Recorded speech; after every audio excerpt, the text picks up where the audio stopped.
욥기 21장 17절에서 마지막 34절까지 말씀입니다. 오늘 말씀은 어제에 이어서 계속해서 소발을 비롯한 친구들의 논리가 잘못되었음을 욥이 지적하고 있습니다. 먼저 17절과 18절 말씀을 보시면 악인의 등불이 꺼짐과 재앙이 그들에게 닥침과 하나님이 진노하사 그들을 곤고하게 하심이 몇 번인가. 그들이 바람 앞에 건불같이 폭풍에 날려가는 겨같이 되었도다. 이렇게 말합니다. 욥은 친구들에게 너희들의 말대로라면 악의 등불이 꺼져야 되고 악인들은 하나님의 진노하심으로 인하여 폭풍에 불려가는 겨같이 되어야 된다. 그러나 실제로 세상에서 악인들에게 이런 일은 거의 일어나지 않고 있지 않느냐? 너희들이 실제로 그런 일을 몇 번이나 보았느냐? 이렇게 지금 되묻고 있습니다. 그래서 19절에 하나님이 그의 죄악을 쌓아두었다가 그의 자손들에게 갚는다라고 지금 소발과 엘리바스는 그렇게 주장을 한다는 거죠. 그렇게 하지만 그 몸에 갚으셔서 그로 하여금 그러면 알게 깨닫게 해야 되는 것이 아니냐. 지금 욥은 계속해서 반문을 하고 있어요. 반어적인 표현을 쓰고 있습니다. 즉 욥은 그의 조상들의 죄로 인하여 그의 자손들에게 계속 재앙을 주는 것이 아니다. 이렇게 말하고 있는 것이죠. 자, 20절 말씀에 자기의 멸망을 자기의 눈으로 직접 보도록 해야 하지 않느냐 이렇게 되묻고 있는 거죠. 지금 너희들이 스스로 지혜롭게 생각하고 말하고 있는데 이런 문제에 대해서 한번 설명해 봐라. 지금 이렇게 되묻고 있는 겁니다. 성도 여러분, 부모의 죄 때문에 그 자녀가 벌을 받나요? 욥의 자녀들이 그랬습니까? 성경은 결코 그렇게 가르치지 않습니다. 예레미야 31장 29절 30절 말씀을 보면 이렇게 말씀을 합니다. 그때 그들이 말하기를 다시는 아버지가 신포도를 먹었으므로 아들들의 이가 시다 하지 아니하겠고 신포도를 먹는 자마다 그의 이가 신 것 같이 누구나 자기의 죄악으로 말미암아 죽으리라. 이렇게 말씀을 하죠. 우리가 잘 아는 말씀이죠. 다 자기의 죄로 죽는 것이지 어떤 부모의 죄 때문에 자녀에게 되물림되어서 자녀가 어떤 저주를 받거나 자녀가 죽임을 당하거나 그런 일은 없다라고 하는 것입니다. 에스겔서 18장 1절 이하에도 비슷한 말이 나오죠. 부모의 죄 때문에 자녀가 재앙을 받는 것이 아니라 이렇게 말씀을 합니다. 예전에 한참 유행했던 가게에 흐르는 저주, 그런 건 없단 말이죠. 부모의 죄 때문에 그의 자녀가 깊은 상처를 받고 죄의 결과로 인한 고통이 있을 수는 있습니다. 부모의 죄 때문에 그 자녀가 하지만 벌을 받는 것은 아니죠. 그 출애굽기에 그 10계명에도 나와 있죠. 그 나의 계명을 어겼을 때에는 그 3, 4대까지 그 뭐 마치 되물림 되는 것처럼 그렇게 말을 하고 복은 1000대까지 뭐 그런 말씀 있지 않습니까? 그런 것처럼 그 말씀을 이제 잘못 해석하는 거죠. 그래서 죄를 지으면 3, 4대까지 그 죄가 되물림 되어진다. 우리는 그렇게 오해를 하지만 사실 그 말씀은 어떤 말씀이라고 우리가 배웠죠? 많이 들어서 알 수 있죠. 구약시대 때는 특히 출애굽 그 당시에는 시족 사회였고 또 몇 대가 함께 모여서 살았죠. 그러니까 악의 영향력입니다. 죄가 되물림되는 게 아니라 죄가 아버지의 죄, 할아버지의 죄가 아버지에게, 아들에게 3, 4대로 이렇게 연결되는 그런 것이 아니라 같이 함께 모여 살았다는 거죠. 모여 살았기 때문에 자라면서 그 할아버지나 아버지가 잘못한 죄에 영향을 받게 된다는 거죠. 그러니까 그 죄악을 범하는 것들을 보면서 자라게 되면 자연스럽게 어떤 영향력에 들어갈 수밖에 없고 배울 수밖에 없는 그러한 차원으로 말하고 있는 거지, 할아버지가 죄를 지었다고 해서 3, 4대까지 그 죄가 그 죄로 인해서 되물림되어지는 그런 건 아니라는 거죠. 자손들에게 그 죄를 갚는다, 그런 의미는 결코 아니라는 것입니다. 욥의 죄 때문에 욥의 자녀들이 벌을 받았다는 주장은 잘못된 주장이라는 거죠. 그리고 욥은 잘못한 게 없습니다. 우리가 욥기 1, 2장을 통해서 알고 있죠. 그래서 22절에 욥은 누가 능히 하나님께 지식을 가르치겠느냐 이렇게 말합니다. 하나님의 심판의 역사는 사람의 지식이란 한계를 뛰어넘는 일이죠. 삶과 죽음의 문제를 함부로 말하지 말고 하나님의 길을 단정짓지 말라는 것입니다. 그러면서 욥은 두 가지 길을 비교해서 말하죠. 23절 말씀을 보면 어떤 사람이 죽도록 충실하여 안전하며 평안함이 있습니다. 그런데 25절 말씀을 보면 어떤 말씀이 있죠? 어떤 사람은 그 마음에 고통을 품고 죽고 행복을 맛보지 못한다 이렇게 말씀을 하죠. 이 세상에서 불공평하게 보이는 일이죠. 악인이라고 해도 잘 살 수도 있고 못 살 수도 있습니다. 의인은 항상 형통하고 악인은 항상 불행한 것이 아닙니다. 그 반대가 이 땅에 있을 수도 있다는 것이죠. 그리고 그 모두에게 공평한 것은 죽음이라는 것입니다. 그리고 26절에 이 둘이 매한가지로 이렇게 말하고 있죠. 같다는 거죠. 공평하게 흙 속에 눕고 그들 위에 구더기가 덮이는구나 이렇게 말합니다. 그러니까 부한 사람이나 가난한 사람이나 모두 다 죽는다는 거죠. 이 말은 쉽게 자신의 생각을 가지고 판단하지 말라는 뜻입니다. 누가 이런 문제를 다 알 수가 있단 말이냐 이렇게 욥은 지금 친구들에게 되묻고 있는 거죠. 그리고 이제 27절부터 마지막 34절까지 말씀은 욥이 자신의 친구들의 생각을 언급하면서 친구들의 생각을 받아들일 수 없음을 말하고 있습니다. 결론적으로 34절 말씀을 먼저 보면 뭐라고 말합니까? 그런데도 너희는 나를 헛되이 위로하려느냐? 너희 대답은 거짓일 뿐이니라 이렇게 말하죠. 욥은 친구들의 생각이 결론적으로 거짓이다, 헛되다 이렇게 말하고 있습니다. 27절에 욥은 자신의 친구들이 자신을 해하려는 생각을 가지고 있다 이렇게 말하죠. 내가 너희의 생각을 알고 너희가 나를 해하려는 속셈도 아노라. 그러니까 친구를 위한다고 너희가 지금 말하고 있지만 결국 너희들의 생각은 뭐냐? 내가 무언가 잘못해서 지금 죄를 받고 있다고 생각하고 있는 것 아니냐? 그래서 나를 지금 위로한답시고 나를 지금 해하고 있는 게 아니냐? 나를 오히려 더 깊은 절망에 빠뜨리고 있는 것 아니냐? 이렇게 말하고 있는 거죠. 그리고 28절에 친구들이 너희의 말이 뭐라고 말합니까? 귀인의 집이 어디 있으며 악인이 살던 장막이 어디 있느냐 이렇게 말을 했는데 이어지는 29절에 길 가는 사람들에게 물어보라는 거죠. 예, 너희가 길 가는 사람에게 묻지 아니하였느냐? 예, 물어보라는 겁니다. 그래서 반어적인 표현이죠. 그러나 여행객들에게 물어보면 많은 악인들이 잘 살고 있다고 말해줄 것이라는 거죠. 교만하기가 하늘을 찌를 기세인데도 악인들의 심판은 소발의 분노에 찬 주장처럼 공평하게 이루어지지가 않습니다. 악인들은 어떻게 살죠? 도리어 잘 먹고 잘 살고 잘 놀고 잘 죽는 것처럼 보이죠. 재난의 날을 위하여 30절에 남겨둔 바가 되었고 진노의 날을 향하여 끌려가느니라 이렇게 말하면서 누가 능히 그의 면전에서 그의 길을 알려주며 누가 그의 소행을 보응하랴. 지금 계속 그런 말입니다. 32절과 33절 말씀도 보십시오. 그를 무덤으로 메어가고 사람이 그 무덤을 지키리라. 그는 골짜기의 흙덩이를 달게 여기리니 많은 사람들이 그보다 앞서갔으며 모든 사람이 그의 뒤에 줄지었느니라. 이게 무슨 말씀이냐면 악인들은 화려한 무덤과 좋은 땅에 묻히고 모든 사람이 그의 뒤에 줄지었느니라. 그러니까 죽어서도 조문객들이 막 넘쳐난다는 거예요. 예, 그러한 복까지 누리는 것처럼 보이죠.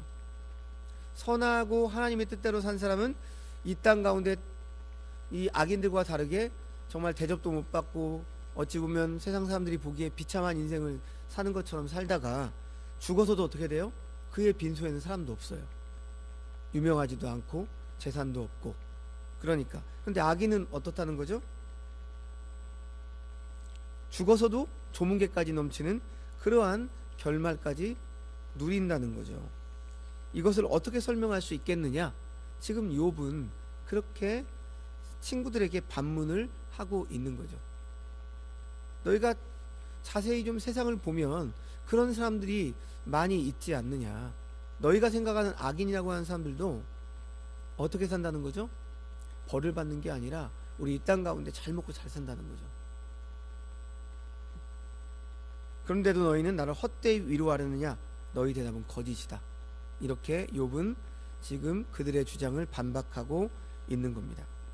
그런데 지금 이러한 그 세상에 돌아가는 이치, 악인들은 화려하게 호의호식하다가 좋은 땅에 묻히고 죽어서도 조문계까지 넘치는 그러한 복, 얼마나 불공평하고 부조리한 일입니까? 그러나 이러한 인생의 불공평함과 부조리함은 욥의 시대뿐 아니라 여전히 오늘날에도 일어나고 있죠. 하나님을 비웃으며 음란과 도박으로 큰 돈을 버는 사람들이 법망을 피해서 호의호식하며 살기도 합니다. 전쟁을 일으켜서 수없이 많은 사람들의 목숨을 빼앗은 자가 자신은 평온한 가운데 무덤에 들어가기도 합니다. 게다가 그 악인은 영웅으로 둔갑하여 칭송을 받기도 하죠. 하나님을 온갖 언어로 조롱하면서도 평온한 삶을 누리는 사람도 있고, 평생 돈 한 푼 나누지도 않고 탐욕으로 산 사람들의 자녀들이 그 불의한 돈으로 승승장구를 거듭하기도 합니다. 반면에 좀 더 선하게, 좀 더 말씀대로, 좀 더 정직하게 살려는 그리스도인들 중에서는 여전히 실패를 반복하거나 큰 병에 걸리거나 갑작스러운 죽음을 맞는 경우도 있습니다.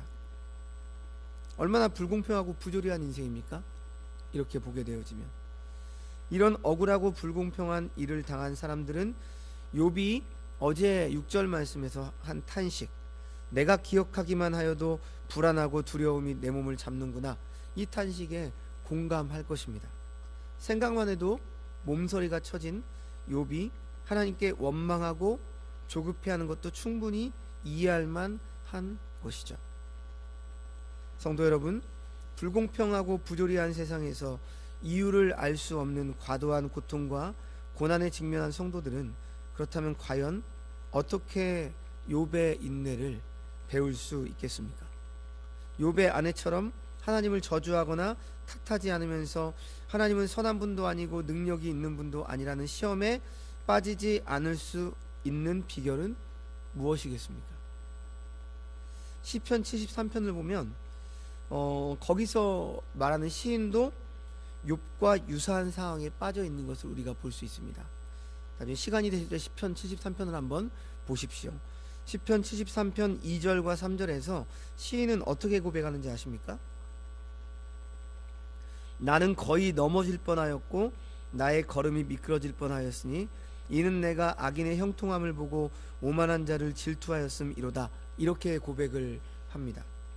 시인은 자신은 고통스러운 처지에 있는데 악인은 번영하고 형통할 뿐 아니라 고난도 재앙도 없는 것을 이 땅에서 보니까 질투가 나서 실족할 뻔했다, 이렇게 탄식을 하고 있죠. 게다가 그는 그런 현실의 원인을 전혀 알 수가 없었습니다. 그런데 시인이 불현듯 위대한 생각의 전환을 이루게 되는데 그 결정적인 이유를 시편 73편 16절과 17절에서는 이렇게 고백을 합니다. 내가 이 얽힌 문제를 풀어보려고 깊이 생각해 보았으나, 이게 새번역 성경이거든요. 그것은 내가 풀기에는 너무나 어려운 문제였습니다.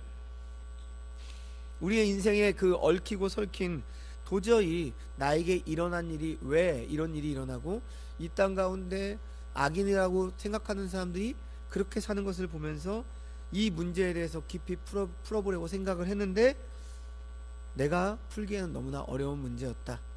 그러나 마침내 하나님의 성소에 들어가서야 악한 자의 종말이 어떻게 되리라는 것을 깨닫게 되었습니다. 이렇게 고백을 하고 있습니다. 시인은 성소에 들어가서야 비로소 그 불공평함과 부조리함을 깨달았다, 이렇게 말을 합니다. 여기서 말하는 성소는 쉽게 말하면 하나님이 임재하시는 곳이죠. 하나님이 함께하는 곳. 성소에 들어갔다는 것은 그분의 임재 안에 들어갔다는 그런 의미입니다. 자, 그러면 이 10편 13편을 적용해서 오늘날 우리들에게 성소는 어디일까요? 우리는 어떻게 성소에 들어갈 수 있겠습니까?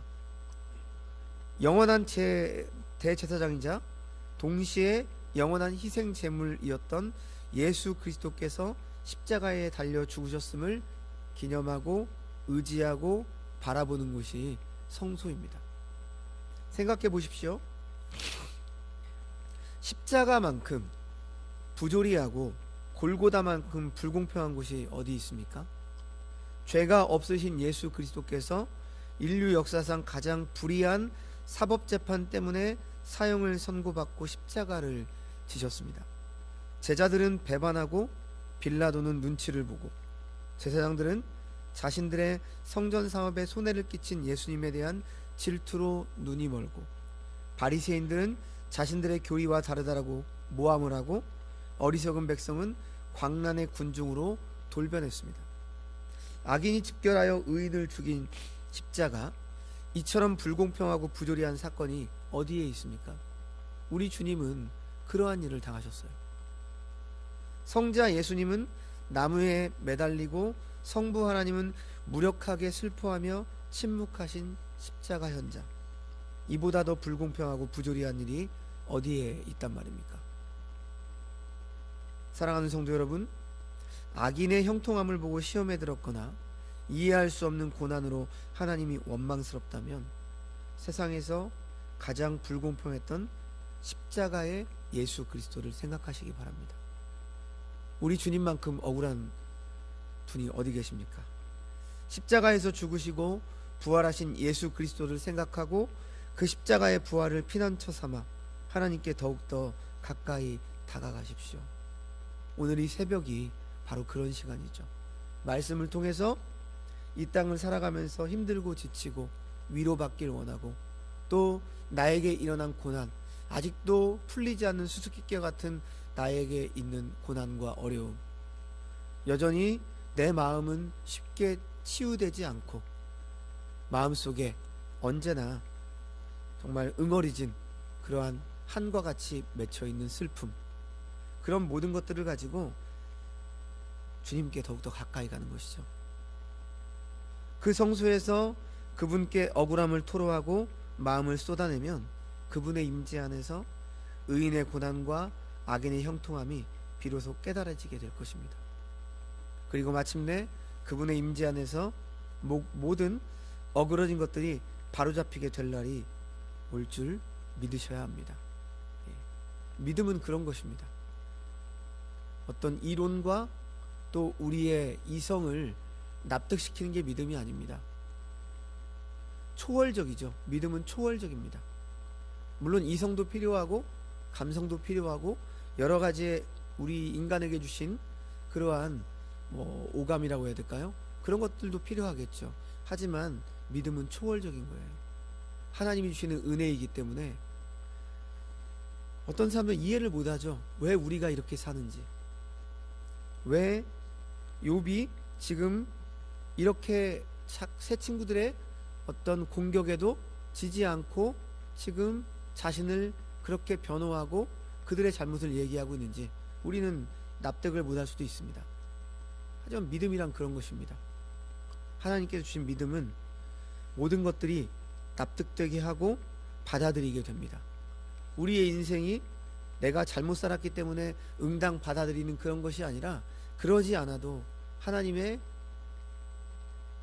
우리가 깨달을 수는 없지만 그러한 섭리 가운데 우리의 인생이 하나님 앞에 세워져 가고 있음을 우리는 고백하는 것이죠. 오늘 새벽에도 그러한 하나님의 은혜를 맛보시고 만나는 그런 시간이 되시기를 주님의 이름으로 축원을 드립니다. 네, 기도하겠습니다. 하나님 아버지, 삶의 불공평함 때문에 마음의 평온을 잃고 우리는 믿음이 흔들리기도 합니다. 고통과 고난은 끝이 없고 인내는 바닥이 나고 하나님을 원망하여 그런 하나님께 원망하고 싶은 마음이 들기도 합니다. 하나님을 믿지도 않고 자기 지혜와 자기 뜻대로 살면서 오히려 더 형통한 자들을 우리 인생 가운데 만나게 되면 지금까지 살아오면서 애써 지켜왔던 믿음이 헛되게 느껴질 때도 있습니다. 하나님 아버지, 그럴수록 더욱 십자가 위에서 불공평하게 죽으신 예수 그리스도를 우리가 묵상하며 바라보게 하여 주옵소서. 불공평함을 깨뜨리고 부활하신 예수 그리스도를 의지하게 하여 주옵소서. 그리하여 주님 다시 오셔서 모든 것을 새롭게 하실 그 영광의 날을 소망하면서 우리의 삶을 인내하며 살아가게 하여 주시옵소서. 모든 말씀 예수님의 이름으로 기도합니다. 아멘.